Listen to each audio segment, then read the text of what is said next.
नवी दिल्लीमध्ये उपमुख्यमंत्री एकनाथ शिंदेंनी भाजप अध्यक्ष जे.पी. नड्डांची घेतली भेट. दिल्ली दौऱ्यावर असताना शिंदेंकडून भाजप नेत्यांच्या भेटीगाठींना वेग.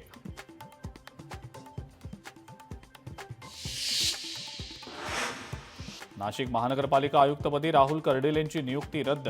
एनएमआरडीएच्या आयुक्त मनीषा खत्री आता नाशिक पालिका आयुक्तपदी. कर्डिलेंच्या नियुक्तीवरनं महाजन नाराज असल्याची होती चर्चा.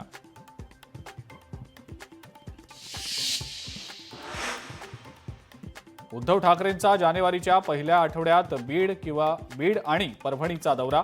2 किंवा 3 जानेवारीला उद्धव ठाकरे परभणी आणि बीडमध्ये जाऊन सूर्यवंशी आणि देशमुख कुटुंबियांची भेट घेणार.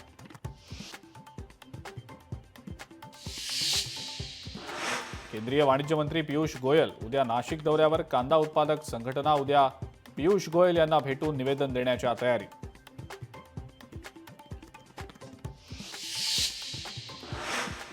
जलसंपदा मंत्री गिरीश महाजन यांनी स्वीकारला पदभार. मंत्रालयात खात्याचा पदभार स्वीकारताच गिरीश महाजनांनी घेतली विभागाची आढावा बैठक.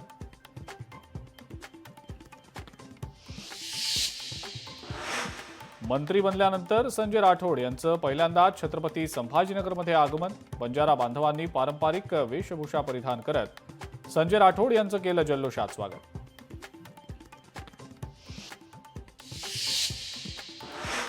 मराठवाडा आणि विदर्भाला जोडणाऱ्या बामणी ते पुसद महामार्गाचं काम रखडलं.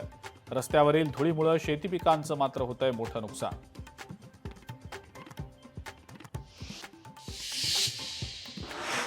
हिंगोलीमध्ये लोकशाही मराठीच्या बातमीचा इम्पॅक्ट. विद्यार्थ्यांची शिष्यवृत्ती हडपणारा मुख्याध्यापक निलंबित. 4 वर्षात 6,38,000 रुपयांचा अपहार केल्याचा आरोप.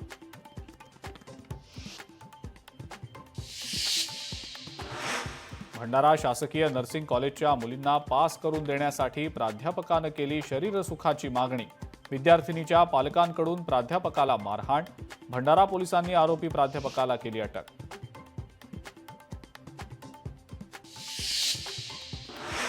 अहिल्यानगरच्या पारनेरमधल्या सुपा औद्योगिक वसाहतीत वीजी कार्बन कंपनीला आग. आगीत लाखोंचं नुकसान.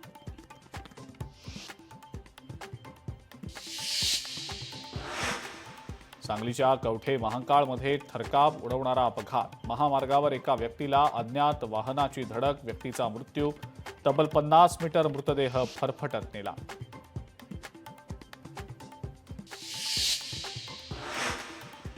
लोणावळ्यातल्या लोहगडमध्ये अल्पवयीन चिमुरडीवर पोलीस शिपायाकडून अत्याचार. पुणे ग्रामीण पोलीस दलातील रक्षकच बनला भक्षक.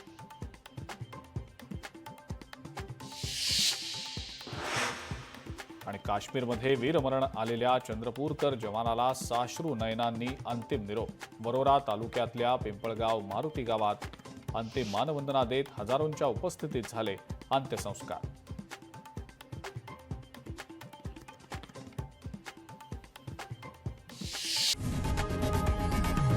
लोकशाही मराठी ऐका, पहा, जागरूक रहा.